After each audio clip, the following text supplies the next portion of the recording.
Le jour où Leïla a accouché, son téléphone a vibré pour la première fois depuis 3 ans. Un seul message. Ton père est mourant. Il veut voir son petit-fils avant de partir. Elle a regardé l'écran longtemps, puis elle a éteint le téléphone. Et dans la petite maison ocre du village sénégalais où la pluie frappait doucement le toit en tôle, quelqu'un frappa à la porte. Avant de commencer cette histoire, abonnez-vous maintenant à la chaîne, parce qu'aujourd'hui, vous allez découvrir une histoire d'amour, de tradition, de douleur et de regrets qui arrivent parfois trop tard. Et dites-moi en commentaire, jusqu'où seriez-vous prêt à aller par amour? Bonne écoute. Le soleil disparaissait lentement derrière les dunes de Sidi Bou Saïd en Tunisie. Les ruelles blanches et bleues vibraient encore des rires des touristes venus passer l'été au bord de la mer. Leïla avait 20 ans, des yeux noirs, profonds, une voix douce, et cette manière de sourire qui donnait l'impression qu'elle cachait toujours un secret. Ce soir-là, elle ne devait même pas sortir, mais ses amis avaient insisté. Juste une soirée, après on retourne au village. Elle avait accepté sans savoir que sa vie allait basculer. Dans un petit café musical installé face à la mer, des jeunes riaient autour d'une table. Parmi eux se trouvait Ibrahim, grand, calme, originaire de Sénégal.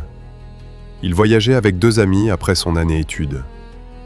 Quand leurs regards se croisèrent pour la première fois, le bruit autour sembla disparaître, comme si le monde entier venait de s'arrêter. Cette nuit-là, ils parlèrent jusqu'à l'aube, de leurs rêves, de leurs enfances, des traditions de leur famille. Leïla racontait les mariages tunisiens, les parfums de jasmin, les soirées familiales où les femmes chantaient jusque tard dans la nuit. Ibrahim parlait des grands baobabs de son village, des griots, des cérémonies sous les étoiles et des anciens qui lisaient les signes du destin dans le silence du vent. Ils étaient différents, mais plus ils parlaient, plus quelque chose les rapprochait. Quelque chose de plus fort que la culture, plus fort que les frontières. Les vacances se terminèrent, mais pas leur histoire. Pendant des mois, ils s'appelèrent chaque soir, parfois jusqu'au lever du soleil. Leïla cachait son téléphone sous son oreiller pour que sa mère ne l'entende pas parler. Ibrahim économisait tout ce qu'il pouvait pour revenir la voir. Leurs amis, eux, commençaient à s'inquiéter. « Tu crois vraiment que vos familles vont accepter ? Vous venez de 2 mondes différents. Ça va finir par vous détruire. » Mais l'amour rend parfois sourd aux avertissements. Et eux s'aimaient avec cette naïveté magnifique des gens qui pensent que l'amour peut tout réparer. Un jour, Ibrahim prit une décision. Il ne voulait plus cacher leur amour. Il voulait entrer dans cette maison avec respect, regarder son père dans les yeux et demander la main de sa fille dignement, comme un homme honorable. Leïla tremblait le soir où elle annonça la vérité à ses parents. Le silence dans le salon devint lourd, très lourd. Son père posa lentement son verre de thé. Sa mère pâlit.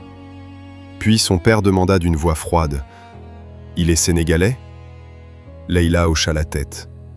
Alors tout explosa. Son père se leva brutalement. « C'est impossible. Tu ne connais rien de sa culture. Les gens vont parler. Tu es déjà promise. » Ces derniers mots lui glacèrent le sang. Promise. Depuis son enfance, sa famille avait prévu qu'elle épouse Nader, le fils d'un ami du village quand il aurait fini ses études. Un homme tunisien respectable, choisi depuis des années. Mais Leïla ne l'aimait pas. Les semaines suivantes furent un enfer. Sa mère pleurait chaque jour. Ses tantes venaient lui parler. Les anciens du village tentaient de lui faire peur. Un mariage comme ça ne dure jamais. Tu abandonnes tes traditions. Tu vas regretter. Même certaines amies commencèrent à s'éloigner. Mais Ibrahim, lui, continuait de se battre. Il appela les parents, envoya des lettres, demanda à les rencontrer. Il voulait leur montrer qu'il aimait sincèrement leur fille, qu'il ne voulait pas la leur voler. Mais chaque tentative recevait la même réponse. Non, toujours non. Pendant 6 mois, ils vécurent entre espoir et douleur. Leïla hésitait parfois. La nuit, elle pleurait seule dans sa chambre. Elle aimait Ibrahim, mais perdre sa famille lui arrachait le cœur. Puis un soir, son père prononça une phrase qu'elle n'oublierait jamais. Si tu l'épouses, tu n'es plus ma fille. » Le silence qui suivit détruisit quelque chose en elle, définitivement. Alors elle partit, sans musique, sans robe traditionnelle, sans sa mère, sans son père. Elle quitta la Tunisie avec une petite valise et un cœur brisé. Quand elle arriva au village d'Ibrahim au Sénégal, les femmes du village l'accueillirent avec chaleur. Mais malgré les sourires, malgré les chants, malgré la beauté des cérémonies, Leïla pleura toute la nuit de son mariage. Parce qu'aucune femme ne rêve d'être abandonnée par sa propre famille. Les années passèrent. Leur amour survécut. Mieux encore, il grandit. Ibrahim construisit une petite maison couleur terre au bord du village. Leïla apprit le wolof, elle cuisina les plats du pays. Elle fait découvrir la cuisine tunisienne et le village finit par l'appeler « la Tunisienne au grand cœur ». Puis un petit garçon naquit, Yanis, avec les yeux de sa mère et le sourire de son père. Mais en Tunisie, le temps avait changé les choses. Le père de Leïla vieillissait mal, très mal. Chaque année, le regret devenait plus lourd. Il regardait souvent les vieilles photos cachées dans son armoire. Sa fille lui manquait, terriblement. Sa mère, elle, pleurait en silence quand personne ne regardait. Les voisins parlaient parfois du bonheur de Leïla au Sénégal, et chaque nouvelle leur déchirait davantage le cœur. Parce qu'ils comprenaient enfin une chose. Ils n'avaient pas perdu leur fille à cause d'un homme. Ils l'avaient perdue à cause de leur orgueil. 3 ans plus tard, le père tomba gravement malade. Une nuit, il demanda son téléphone. Et pour la première fois depuis des années, il écrivit à sa fille. « Pardonne-moi. Je veux voir mon petit-fils avant de mourir. » Quand Leïla reçut le message, ses mains tremblèrent. Ibrahim la regarda sans parler.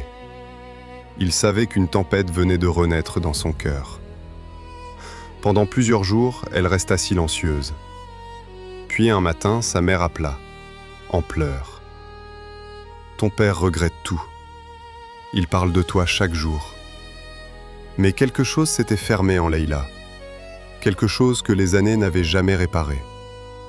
Elle répondit d'une voix calme.